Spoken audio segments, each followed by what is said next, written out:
Hello বন্ধুরা, সবাই কেমন আছো? আশা করি সবাই খুব ভালো আছো। সবাইকে যাই গুড মর্নিং। আজকে সকালবেলা উঠেই দেখি মেঘলা ওয়েদার রয়েছে, তাই তাড়াতাড়ি চলে গেলাম বাজারে করে এসে স্নান টান করে পুজো দেওয়া কমপ্লিট। পুজো দেওয়ার কিছুক্ষণ পরেই মা যখন ডাকলো খেতে, তো চলে গেলাম খেতে। খাওয়া দাওয়ার পরে একটু রেস্ট নিয়ে বেরিয়ে গেলাম দোকানে যাওয়ার জন্য। তো তোমাদের অনেক আগে একটা ভিডিও বলেছিলাম যে আমি আমার প্রিয় মানুষ দুজন মিলে যাচ্ছিলাম শীতলা মায়ের কাছে পুজো দিতে। একটা শুভ কাজে নাম একটা দোকান ওপেন করেছি। দোকানটা যদিও ঠেলা গাড়ির মধ্যে, তো এখন তো সরকার রাস্তার ধারে বসে দোকান তো দেবে না, তো তাই চিন্তা ভাবনা করে এই ঠেলা গাড়িতেই দোকানটা করেছি। তো দোকানে অনেক রকমের চিকেনের পকোড়ার আইটেম রয়েছে, আস্তে আস্তে করে তোমাদের সব বলবো। তো দোকান ওপেন করেই যখন সাজাতে বসছিলাম, তো কিছু কাস্টমার চলে এসেছে, কাস্টমারকে ছাড়লাম।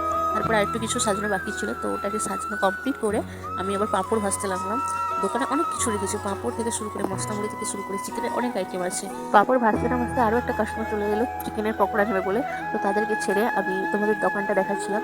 তো দেখো এখানে কি কি আছে: ডিমের pakora, chicken cutlet, chicken pakora, fish finger, fish fry, চিংড়ির পকোড়া এবং আরও অনেক কিছু পকোড়ার আইটেম রয়েছে। বর্তমানে কিছু পকোড়া আইটেম নেই, তো এই কটা এখন বর্তমানে জিনিস। আরও লেস প্যাকেট, এখানে আছে মশলা মুড়ি, ডিপসিটা, তো এইসব। তো এরপর তোমাদের দেখাতে দেখাতে আরও কিছু কাস্টমার চলে এসেছিলো, তো তার জন্য আর ভিডিও করতে পারিনি। তো বন্ধুরা, আজকের মতো এইটুকুই, দেখা হচ্ছে নেক্সট ভিডিওতে। সো ভিডিওটা ভালো লেগে থাকলে অবশ্যই লাইক, কমেন্ট, শেয়ার করবেন। So by.